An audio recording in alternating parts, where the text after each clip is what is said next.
சரிப்பா, இப்ப நமக்கு என்ன கிடைச்சிருக்கு?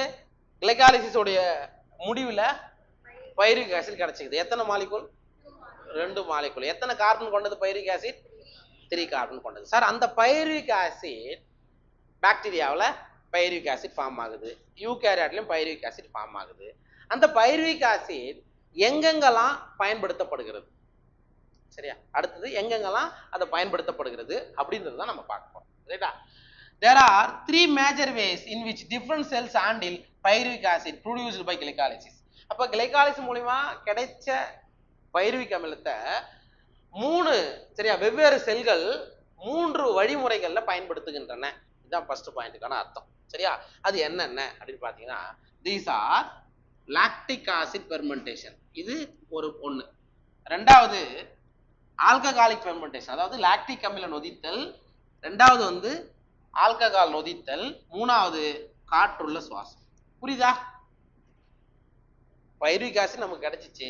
ஒன்னு லாக்டிக் ஆசிட் ஃபெர்மெண்டேஷன், ரெண்டாவது ஆல்கஹால் ஃபெர்மெண்டேஷன், மூணாவது ஏரோபிக் ரெஸ்பிரேஷன். இந்த 3 வழிமுறைகள்ல கிடைச்ச பைருவிக் அமிலம் பயன்படுத்தப்படும். எதுக்காக? இது வந்து பார்ஷியலி ஆக்சிடைஸ் தான் நடந்திருக்குது, கம்ப்ளீட்டா முடிஞ்சு அதுல இருந்து இப்போ இந்த NADH இருக்குது இல்ல, அதெல்லாம் மாறுறதுக்காக மேபி அது ஏரோபிக் ரெஸ்பிரேஷன்ல வந்துடும், மற்றதெல்லாம் இதெல்லாம் போயிடும். சரிங்களா? இது புரியுதா? பைருவிக் ஆசிட் 3 ஸ்டெப்ல அல்லது 3 ப்ராசஸ்ல பயன்படுத்தப்படுகிறது. ஓகே, சரி. Next, fermentation takes place under anaerobic condition in many prokaryotes and unicellular eukaryotes. fermentation அப்படின்னா என்ன? நொதித்தல் அப்படின்னா என்ன? ஃபெர்மெண்டேஷன் என்ன? காற்றற்ற சுவாசம் ஃபெர்மெண்டேஷன். வேற ஆக்சிஜன் ஃபார்ம் ஆகுமா? கார்பன் டை ஆக்சைடு ஃபார்ம் ஆகும். சரியா? Formation of carbon dioxide from carbohydrate. கார்போஹைட்ரேட்டுகள்ல இருந்து கார்பன் டை ஆக்சைடு உருவாக்கப்படக்கூடிய நிகழ்வுக்கு பேர் தான் என்னது? ஃபெர்மெண்டேஷன் சொல்றோம். அது ஒரு அனரோபிக் ப்ராசஸ் தான். பேக்கரியில நம்ம என்ன பண்றோம்? பிரெட்டு இதெல்லாம் தயாரிக்கிறாங்க இல்லையா, அதுக்கு என்ன யூஸ் பண்றீங்க? ஈஸ்ட்டை பயன்படுத்துவாங்க. அங்க என்ன நடக்க போகுது? அதே அனரோபிக் ரெஸ்பிரேஷன் தான் அங்க நடக்குது. சரியா? அது என்ன பண்ணுது? கார்பன் டை ஆக்சைடை ரிலீஸ் பண்ணும்போது உங்களுக்கு நிறைய ஹோல்ஸ், பிரெட்ல பன்னுல எல்லாம் நிறைய ஹோல்ஸ் வருது இல்ல, அதெல்லாம் கார்பன் டை ஆக்சைடு வெளியான பாத்வே இடம் தான் அது, அதனால உங்களுக்கு சாஃப்டா இருக்கும். சரி, ஓகே, பாரு. அப்ப ஃபெர்மெண்டேஷன் நொதித்தல் அப்படின்றது எங்க நடக்குது அப்படின்னா ப்ரோகாரியாட்ல அனரோபிக் கண்டிஷன்ல நடக்குது. அதே மாதிரி யூனிசெல்லார் யூகாரியாட்லயும் அனரோபிக் கண்டிஷன்ல நடக்குது. அப்ப யூனிசெல்லார் யூகாரியாட்னா யாரு? ஒரு செல் கொண்ட யூகாரியாட்லயும் ஃபெர்மெண்டேஷன் நடக்குது. யார் அது? ஃபங்கை. என்ன ஃபங்கை? ஈஸ்ட் தான். அப்படி சொல்றாங்க, வேற ஒண்ணும் கிடையாதுடா தம்பி. பொதுவா ஃபெர்மெண்டேஷன்ன்றது ஞாபகம் வச்சுக்கணும், நொதித்தல்ன்றது அனரோபிக் கண்டிஷன்ல நடக்கக்கூடிய ப்ரோகாரியாட்ல நடக்கும், பாக்டீரியாக்கள்ல இது நடக்கும். ஆனா ஒரே ஒரு யூகேரியாட்லயும் ஃபெர்மெண்டேஷன் நடக்கும். அதுக்கு தான் எது? ஈஸ்ட். ஞாபகம் வச்சு, ஈஸ்ட் மட்டும்தான் ஃபெர்மெண்டேஷன்ல நம்ம படிப்போம், வேற எதையும் பார்க்க மாட்டோம். சரிங்களா? அனரோபிக் கண்டிஷனுக்கு எதுக்கு? காற்றற்ற சூழல்ல.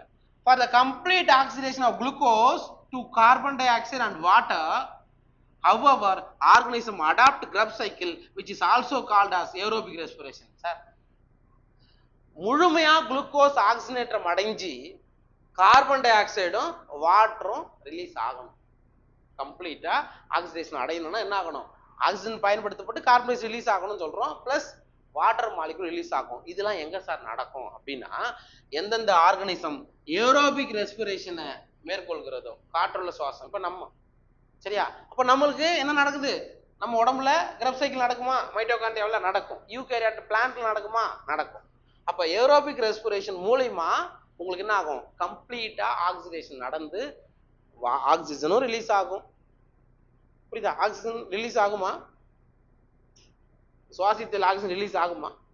ஆக்சிஜன் எடுத்துக்கொள்ளப்பட்டு கார்பன் டை ஆக்சைடும் வாட்டரும் ரிலீஸ் ஆகும். எப்ப? கம்ப்ளீட்டா ஆக்சிடேஷன் முடிஞ்சா. சரிங்களா?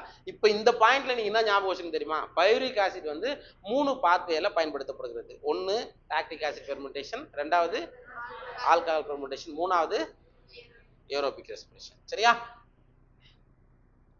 சரி, இப்ப ஃபெர்மெண்டேஷன் எப்படி நடக்குது பெர்மெண்டேஷன் மட்டும் லாக்டிக் ஆசிட் பெர்மெண்டேஷனும் ஆல்கஹாலிக் பெர்மெண்டேஷனையும் இப்போ பார்க்கணும் எப்படி நடக்குது. இன் ஃபெர்மெண்டேஷன் சே பை ஈஸ்ட்டை பொறுத்த மட்டும் the incomplete oxidation of glucose is achieved under anaerobic condition by sets of reaction where pyruvic acid is converted into carbon dioxide and ethanol. Sir இந்த fermentation ப்ராசஸ்ல நொதித்தல் செயல்முறையில incomplete oxidation of glucose இங்கேயும் எப்படி தான் நடக்குது complete நடக்கல எங்க தான் ஏரோபிக்ல மட்டும்தான் கம்ப்ளீட்டா நடக்கும் இங்க இன்கம்ப்ளீட் ஆக்சிடேஷன் நடந்து முழுமையற்ற ஆக்சிகரணம் குளுக்கோஸ் நடந்து என்ன கண்டிஷன்ல அனரோபிக் கண்டிஷன்ல நிறைய ரெண்டு ரியாக்ஷன் மூலியமா எதை கொடுக்குது கார்பன் டை ஆக்சைடும் எத்தனாலும் கொடுக்குது. இதை படிக்கிறதுக்கு முன்னாடி இதை நீங்க பாருங்க. நான் என்ன சொன்னேன் ரெண்டு மெத்தட் லாக்டிக் ஆசிட் ஃபெர்மெண்டேஷன் இன்னொன்னு ஆல்கஹால் ஃபெர்மெண்டேஷன். இப்ப பாரு குளுக்கோஸ் கிளிசரால்டிக் 3-பாஸ்போகிளிசரிக் ஆசிட் பாஸ்போயினால் பைருவிக் ஆசிட் இது பிளஸ் பைருவிக் ஆசிட் இதெல்லாம் ஒன்றும் கவலைப்படாத. இதுல இருந்து இது வரைக்கும் என்னது இது கிளைகாலைசிஸ். நீ 10 ஸ்டெப்பும் உள்ள இருக்குது ஆனா அவன் ஷார்ட்டா கொடுத்துக்கிறான் குளுக்கோஸ் 6-பாஸ்பேட் புரியுதா. அப்புறம் குளுக்கோஸ் 6-பாஸ்பேட் இருந்து ஃப்ரக்டோஸ் 6-பாஸ்பேட் ஃப்ரக்டோஸ் 1,6 பிஸ்பாஸ்பேட் புரியுதா இல்லையாப்பா. பாஸ்போகிளிசரால்டிகை டைஹைட்ராக்சி 1-பாஸ்பேட் இப்படி எல்லா ஸ்டெப்பையும் இங்க கொடுத்துட்டான். அப்ப இது எல்லாமே என்னது கிளைகாலைசிஸ். நம்ம என்ன சொல்றோம் கிளைகாலைசிஸ்ல கிடைச்ச அந்த பைருவிக் ஆசிட் 3 செயல்முறையில பயன்படுத்தப்படுகிறது. இந்த இடத்துல பார்த்து இப்ப ஃபர்ஸ்ட் நம்ம என்ன பார்க்க போறோம் லாக்டிக் ஆசிட் ஃபெர்மெண்டேஷன். என்னது லாக்டிக் ஆசிட் ஃபெர்மெண்டேஷன் ஞாபகம் வச்சுக்கோ. இந்த பைருவிக் அமிலம் லாக்டிக் ஆசிடா கன்வெர்ட் ஆகுது. இந்த ஆப்ஷன்ஸ் ஆஃப் ஆக்சிஜன் இந்த இடத்துல எங்கன்னா ஆக்சிஜன் இருக்கா இல்ல. அப்ப பைருவிக் அமிலம் என்னவா மாறுது லாக்டிக் அமிலமா மாறுது. இந்த படிநிலைகள்ல ஞாபகம் வச்சுக்கோ NaDH2 என்ன ஆகுது பயன்படுத்தப்படுகிறது. NaDH2 பயன்படுத்தப்படுது. நான் திருப்பி கால்குலேஷன் கேட்பேன் எனக்கு நீ சொல்லணும். இங்கே மறுபடியும் கவனி இங்க எத்தனை மூலக்கூறு பைருவிக் ஆசிட் போட்டுக்கிறாங்கப்பா ஒண்ணுதான் போட்டுக்கிறாங்க. பொதுகி இந்த படத்துல ஒண்ணுதான் போட்டுருக்காங்க. படத்துல NaDH2 ஒண்ணுதான் பயன்படுத்தப்படுகிறது கொடுத்துருக்காங்க. இது புரியுதா பைருவிக் ஆசிட் லாக்டிக் ஆசிடா மாறுது புரியுதா. இந்த ஸ்டெப்ல ஒரு NaDH2 பயன்படுத்தப்படுகிறது. ஓகேவா. இது வந்து லாக்டிக் ஆசிட் ஃபெர்மெண்டேஷன் முடிஞ்சிச்சு. அடுத்தது வாங்க ஆல்கஹாலிக் ஃபெர்மெண்டேஷன். பைருவிக் அமிலம் என்னவா மாறுது எத்தனாலும் பிளஸ் கார்பன் டை ஆக்சைடை ரிலீஸ் பண்ணுது சரியா. இந்த ஸ்டெப்லயும் என்ன ஆகுது ஒரு NaDH2 பயன்படுத்தப்படுகிறது. ஒரு NaDH2 அது என்ன என்சைம் ஆல்கஹால் டீஹைட்ரோஜனேஸ் அதெல்லாம் வரும் நம்ம பார்க்கலாம். ஓகேவா. இப்போ ஒரு கால்குலேஷன் வரலாம். சொல்லுங்க நமக்கு ஏற்கனவே தெரியும் எத்தனை NaDH2 கிளைகாலைசிஸ்ல ஃபார்ம் ஆகும். ரெண்டு ஃபார்ம் ஆகுமா 2 வாட்டி நடக்கும். அப்ப இந்த இடத்துல நீ 2 போட்டுக்கலாமா ரைட். இதை மறந்துரு இந்த ஸ்டெப்பை நீ மறந்துரு இப்போதைக்கு இதை வேண்டாம். பைருவிக் ஆசிட் உனக்கு எத்தனை கிடைக்கும் கம்ப்ளீட் குளுக்கோஸ் ஆகும்போது எத்தனை கிடைக்கும் 2 பைருவிக் அமிலம் கிடைக்கும் புரியுதா. அப்ப 2 பைருவிக் அமிலத்துல இருந்து லாக்டிக் ஆசிட் என்ன ஆகும் 2 உருவாயிடும். அப்ப எத்தனை NaDH2 இங்க பயன்படுத்தப்படும் புரியுதா இல்லையாமா. ஒரு பைருவிக் ஆசிட் லாக்டிக் ஆசிடா ஃபார்ம் ஆகும்போது ஒரு NaDH2 2 பைருவிக் அமிலம்னா 2 NaDH2. இப்ப நான் ஒரு கேள்வி கேட்கிறேன் லாக்டிக் ஆசிட் ஃபெர்மெண்டேஷன் மூலியமா என் கேள்வி புரிஞ்சுக்கோ. லாக்டிக் ஆசிட் ஃபெர்மெண்டேஷன் மூலியமா ஒரு ஆர்கனிசத்துக்கு எவ்வளவு ATP நெட் கெயினாக இருக்கு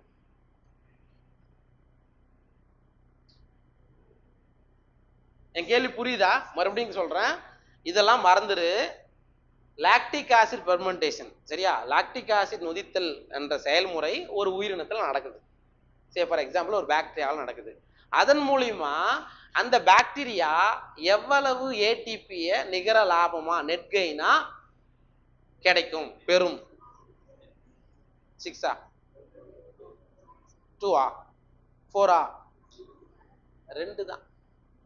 எப்படி கணக்கு சொல்லவா. ஆமா இந்த 2 NaDH2 2 NaDH2 கேன்சல். ஏற்கனவே என்ன சொன்னோம் இங்க 4 7வது ஸ்டெப்லயும் 10வது ஸ்டெப்லயும் 2 2 + 4 ATP வந்தது. 2 ஏற்கனவே லாஸ் ஆச்சு. மீதி என்னதான் இருக்க போகுது ரெண்டே ரெண்டு தான் லாக்டிக் ஆசிட் பெர்மெண்டேஷன் மூலியமா அந்த பாக்டீரியா பெறும். சரி, இந்த கேள்வி வேற மாதிரி. ஆல்கஹால் பெர்மெண்டேஷன் மூலியமா, அடுத்த கேள்வி, ஆல்கஹால் பெர்மெண்டேஷன் மூலியமா ஒரு பாக்டீரியா அல்லது ஒரு ஈஸ்ட்ல நடக்குதுன்னு வச்சுக்கோ, அது எத்தனை ஏடிபியை நிகர லாபமா பெறும்? 2 தான்டா. இதான்டா கதை. ஆனா ஞாபகம் வச்சுக்கோ, ஏரோபிக் ரெஸ்பிரேஷன் ஒன்று நடக்குது இல்ல, ஏரோபிக் ரெஸ்பிரேஷன் மூலியமா டோட்டலா எத்தனை ஏடிபி கிடைக்கும்? காற்றுள்ள சுவாசத்தின் மூலம், நான் இன்னும் நாத்தவே இல்லை, நீ ஏன் கேள்வி கேட்காத, மொத்தமா எவ்வளவு கிடைக்கும்? 24, 36, 31, 38 ஏடிபி கிடைக்கும்டாப்பா அவங்களாடே. டோட்டல் நீ பார்த்துக்கோ, கிளைகாலைசிஸும் சேர்த்து ஏரோபிக் ரெஸ்பிரேஷன் கம்ப்ளீட்டா நடந்தா 38 ஏடிபி கிடைக்கும். ஆனா லாக்டிக் ஆசிட் பெர்மெண்டேஷனும் எத்தனால் பெர்மெண்டேஷனும் ஏரோபிக் ரெஸ்பிரேஷன் கிடையாது, அது காற்றற்ற சுவாச முறை. அப்ப காற்றற்ற சுவாச முறை அனரோபிக் ரெஸ்பிரேஷன் மூலியமா எவ்வளவு ஏடிபி கெயினா கிடைக்கும்? 2 ஏடிபி. ஞாபகம் வச்சுக்கோ. அப்ப ஏரோபிக் ரெஸ்பிரேஷன் மூலியமா ஒரு ஆர்கானிசத்துக்கு எத்தனை ஏடிபி கிடைக்குது? 38. அனரோபிக் மூலியமா 2 ஏடிபி. இது ரெண்டுத்துல எந்த ரெஸ்பிரேஷன் பெஸ்ட் நினைக்கிறீங்க? காற்றுள்ள சுவாசம் தான் பெஸ்ட். புரியுதா? அது எல்லாமே இதுல படிப்போம். புரியுதா? இது ஓகே தானே? இது ஒன்றும் பிரச்சனை இல்லையே. அது என்ன என்சைமு என்ன ஸ்டெப்புன்றதை நம்ம இதுல பார்க்க போறோம்.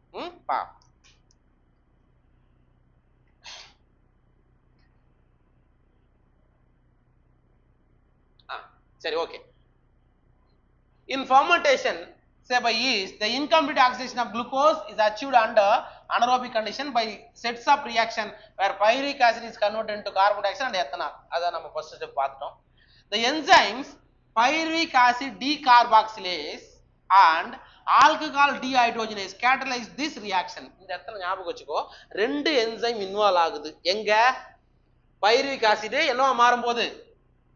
எத்தனாலா மாறும்போது. அதாவது ஆல்கஹாலிக் பெர்மெண்டேஷன், ஆல்கஹாலிக் நொதித்தல்ல பைருவிக் அமிலம் ஆல்கஹாலா மாறுது, பிளஸ் கார்பன் டை ஆக்சைடை கொடுக்குது. இது எத்தனை ஸ்டெப்ஸ்? 2 ஸ்டெப்ல நடக்குது. 2 என்சைம் அதுல பார்ட்டிசிபேட் பண்ணுது. ஃபர்ஸ்ட் என்சைம் என்னது? Pyruvic acid decarboxylase, carbon dioxide remove ஆகிற ப்ராசஸ். இன்னொன்னு வந்து என்னது? ஆல்கஹால் டீஹைட்ரோஜனேஸ், NADH2 என்ன ஆகுது? லாஸ் ஆகக்கூடிய ப்ராசஸ். புரியுதா? அப்ப பைருவிக் ஆசிட் எத்தனாலா மாறும்போது 2 நொதி இன்வால்வ் ஆகுது. ஒன்னு பைருவிக் ஆசிட் டீகார்பாக்சிலேஸ், இன்னொன்னு வந்து ஆல்கஹால் டீஹைட்ரோஜனேஸ். புரிஞ்சுச்சா? புரிஞ்சுச்சா? இந்த ஸ்டெப் தான் நான் சொல்றேன். இங்க பாருங்க, இங்க இருக்கு இல்லையாப்பா பைருவிக் ஆசிட் ஃபர்ஸ்ட் ஸ்டெப், இங்க ஒரு ஸ்டெப் நடக்கும், அதுக்கப்புறம் 2வது ஸ்டெப். பைருவிக் ஆசிட் வந்து ஃபர்ஸ்ட் ஸ்டெப்ல இன்னொரு ப்ராடக்டை கொடுக்கும்போது எந்த நொதி யூஸ் ஆகுது? Pyruvic acid decarboxylase. அப்பதான் இந்த கார்பன் டை ஆக்சைடு ரிமூவ் ஆகும். சரியா? இன்னொன்னு டீஹைட்ரோஜனேஷன் போது NADH2 பயன்படுத்தப்படும். ஆக மொத்தம் இந்த 2 நொதியும் பயன்படுத்தி நமக்கு என்ன கிடைக்குதுங்க? எத்தனால் கிடைக்குது. எப்ப? ஆல்கஹாலிக் பெர்மெண்டேஷன் போது. புரிஞ்சுச்சா? The reducing agent is NADH2 which is reoxidized to NAD in both the process. 2 ப்ராசஸ்லயுமே கீழையும் இங்கேயும் மேலையும் என்ன ஆகுது? NADH2 உங்களுக்கு ரெடியூஸ் ஆகுது. புரியுதா? இது வந்து ஃபர்ஸ்ட் இது முடிஞ்சிச்சு. 2வது நம்ம பார்க்கிறது lactic acid permutation. In both lactic acid and alcohol fermentation, not much energy is released. இது பெருசாலாம் சொல்லல, டைரக்டா பைருவிக் ஆசிட் லாக்டிக் மாறுது. இங்கேயும் NADH2 என்ன ஆகுது? பயன்படுத்தப்படுகிறது. அது சொல்லிட்டாங்க. In both lactic acid and alcohol fermentation, not much energy released. இது முக்கியம். ஆமா தானே? நிறைய ஆற்றல் வெளியிடப்படுகிறதா? கிடையாது. லாஸ்ட் தான் ஆகுது. அங்க எங்க ஆற்றல் வருது? வரல. Less than 7% of the energy in glucose is released and not all of it dropped as high energy bonds of ATP. இந்த இடத்துல அனலைன் பண்ணி வச்சுக்கோ. எத்தனை சதவீதம் அப்படின்னா less than 7%, 7%க்கும் குறைவான ஆற்றல் குளுக்கோஸ்ல இருந்து லாக்டிக் ஆசிட் பெர்மெண்டேஷன் மூலமாகவும் பிளஸ் எத்தனால் பெர்மெண்டேஷன் மூலமாகவும் கிடைக்குது. சரிங்களா? Also the processes are hazardous, either acid or alcohol is produced. Sir அதே மாதிரி இந்த ப்ராசஸ் வந்து ஒரு சில இதுக்கு நச்சா மாறிடும் அப்படின்றாங்க. எப்ப? either ஆசிடா ஆர் ஆல்கஹால் லாக்டிக் ஆசிட் உருவாக்கும் போதோ அல்லது ஆல்கஹால் உருவாகும் போதோ நிறைய இதுவாச்சுன்னா என்ன ஆயிடும், அது பாய்சனா மாறிடும்ன்றாங்க. What is the net ATP that is synthesised, calculate how many ATP are synthesized and detect the number of ATP utilized during glycolysis when one molecule of glucose is fermented to alcohol or. இந்த கேள்விக்கு நீங்களே பதில் சொல்லிடுவீங்க. ஒரு மூலக்கூறு glucose நொதித்தலின் பொழுது lactic அமிலத்தை கொடுக்குது, அதுக்கு அதிலிருந்து எவ்வளவு ஏடிபி கிடைக்கும்? 2 ஏடிபி தான். அதே தான், ஒரு மூலக்கூறு குளுக்கோஸ் ஆல்கஹாலாக கன்வெர்ட் ஆகுது, எத்தனை மூலக்கூறு ஏடிபி கிடைக்கும்? இதுதான் கொஸ்டின். நான் என்ன கால்குலேஷன்ன்றது அங்க நான் சொல்லிட்டேன். சரிங்களா? Yeast poison themselves to death when the concentration of alcohol reaches about 13%. Sir, ஆல்கஹாலோடைய சதவீதம் நம்ம பெர்மெண்டேஷன் தான் ஒன்றும் இல்லடா தம்பி, பழம் அல்லது இந்த அது பேர் என்னது மால்ட்டு இதெல்லாம் போட்டு அது கூட என்ன பண்ணுவாங்க, ஈஸ்ட்டை போடுவாங்க. ஈஸ்ட்டை போட்டு ஈஸ்ட் என்ன ஆகும், பெர்மெண்டேஷன் நடந்து ஒரு மாதிரி பேட் ஸ்மெல் வரும். சரியா? அதுவே இங்க பாருங்க, ஆல்கஹாலோடைய சதவீதம் ஆல்கஹால் கிடைக்குது இல்லையா, 13% மேல போச்சுன்னா என்ன ஆகும், அதுல போட்டுக்கிற ஈஸ்ட் செத்து போயிடும். ஈஸ்டோட வேலை என்ன ஆயிடும், அவ்வளவுதான், காலி. அதுதான் ரொம்ப பேட் வாட்டர் வரதுக்கான காரணமும் அதுதான். 13% மேல போச்சுன்னா ஆல்கஹால் எதை சாவடிச்சிடும், ஈஸ்ட சாவடிச்சிடும் பெர்மெண்டேஷன் போது. சரிங்களா? What then would be the maximum concentration of alcohol in beverages that are naturally fermented? Sir, இப்போ நேச்சுரலா ஃபெர்மெண்டேஷன் பண்றோம் அப்படின்னா அந்த ஒரு இப்போ பீரு, பிராந்தி, விஸ்கி, ரம்மு இந்த மாதிரி நிறைய பெவரேஜஸ் இருக்குது. சரிங்களா? அதுல அந்த பாட்டிலில் பார்த்தோம்னா ஆல்கஹாலோடைய பர்சன்டேஜ் என்னன்னு கொடுத்துருப்பாங்க. இங்க நம்ம என்ன கேள்வி கேட்குறாங்க அப்படின்னா, நீங்க நேச்சுரலா ஃபெர்மெண்டேஷன் பண்றீங்க, நேச்சுரலா பண்ணும்போது அதன் மூலியமா எத்தனை சதவீத ஆல்கஹால் அதுல இருக்கும்? எல்லாமே 100% ஆல்கஹால் இருக்குமா? இருக்காது. 100% ஆல்கஹால் தான் செத்து போடுவான் குடிக்கிறவன். புரியுதா? அப்போ ஒவ்வொரு பெவரேஜஸும் தயாரிக்கப்படும் போதும், சிந்தட்டிக்கா தயாரிக்கப்படும் போதும் எத்தனை பர்சன்டேஜ்ன்றதை அதில் மென்ஷன் பண்ணியிருப்பாங்க. சரியா? ரைட். அதனால நம்ம கிட்ட கேள்வி கேட்கறாங்க, நம்மளாம் அதில் தெரியாது, விட்டுரு. How do you think alcoholic beverages of alcohol content greater than this concentration are obtained? So இதை விட கான்சன்ட்ரேஷன் அதிகமாக கிடைக்குன்னு நினைக்கிறீங்களா? கிடைக்காது. ஆல்கஹாலோட கான்சன்ட்ரேஷன் எந்த ஒரு பெவரேஜஸ் நீங்க தயார் பண்ணாலும் ஃபுல்லாவே கிடைக்குமானா கிடைக்காது, அதை டைல்யூட் பண்ணி மாத்திக்குவாங்க. சரிங்களா? What then is the process by which organism can carry out complete oxidation of glucose and extract the energy stored to synthesize a large number of ATP molecules needed for cellular metabolism? அப்ப என்ன கேக்குறாங்கன்னா, கம்ப்ளீட்டா ஒரு glucose மூலக்கூறு கம்ப்ளீட்டா oxidation நடக்கணும். நடந்தா நிறைய ATP கொடுக்கும். அந்த ப்ராசஸ்க்கு பேர் என்னன்னு கேட்குறாங்க. கம்ப்ளீட் ஆக்சிடேஷன் நடக்கக்கூடிய ப்ராசஸ் தான் என்னது, ஏரோபிக் ரெஸ்பிரேஷன், காற்றுள்ள சுவாசம். சரிங்களா? Right. In eukaryotes these steps takes place within the mitochondria. எது கிளைகாலிசிஸ்க்கு அப்புறம் நடக்கக்கூடிய ஸ்டெப்ஸ் எல்லாம் எங்க நடக்குதான், மைட்டோகாண்ட்ரியா நடக்குது. எங்க? யூகேரியாட்ல. ரைட்டா? And this requires oxygen. இதுக்கு என்ன தேவையா, ஆக்சிஜன் தேவை. எதுக்கு? ஏரோபிக் ரெஸ்பிரேஷன்ல ஆக்சிஜன் தேவை. ரைட்டா? Aerobic respiration is the process that leads to a complete oxidation of organic substances in the presence of oxygen. இதுதான் முக்கியம். காற்றுள்ள சுவாசம் தான் என்ன ஆகுது, முழுமையான ஆக்சிஜன் ஏற்றம் நடக்குது with the presence of oxygen. ஏன்னா இதுக்கு முன்னாடி பார்த்த ஸ்டெப்ஸ்ல எங்கேயுமே ஆக்சிஜன் இன்வால்வே ஆகல. ஆக்சிஜன் இன்வால்வ் ஆகணும்னா அங்க ஆக்சிடேஷன் பார்ஷியலா தான் நடக்கும், முழுமையா நடக்காது. சரிங்களா? and release carbon dioxide, water and a large amount of energy present in the substrate. அப்போ குளுக்கோஸ் தான் சப்ஸ்ட்ரேட்டா பயன்படுத்தப்பட போகுது. அதுல இருந்து ஏரோபிக் ரெஸ்பிரேஷன் மூலமா கார்பன் டை ஆக்சைடு ரிலீஸ் ஆகும், வாட்டர் ரிலீஸ் ஆகும், plus large amount of energy 38 ATP நமக்கு உருவாகும். Okay, this type of respiration is most common in higher organism. எது இப்போ நம்ம பார்க்குறோம்ல, ஆக்சிஜனேற்ற கார்பன் நீக்கம், அதுக்கப்புறம் சிட்ரிக் அமில சுழற்சி, எலக்ட்ரான் டிரான்ஸ்போர்ட் செயின், இதெல்லாம் எங்க இருக்கும்? ஹையர் ஆர்கனிசம், பிளான்ட் அனிமல்ல இருக்கும். Okay, we will look at this process in the next section, that is aerobic respiration. அடுத்தடுத்த இந்த பைருவிக் ஆசிட் ஏரோபிக் ரெஸ்பிரேஷன்ல என்னென்ன ஸ்டெப்ஸ்லாம் கடந்து போயிட்டு ஏடிபி கொடுக்குது அப்படின்றத அடுத்த ப்ராசஸ்ல பார்க்கலாம், அடுத்த ஸ்டெப்ல பார்க்கலாம். சரியா? இப்போ எல்லாம் படி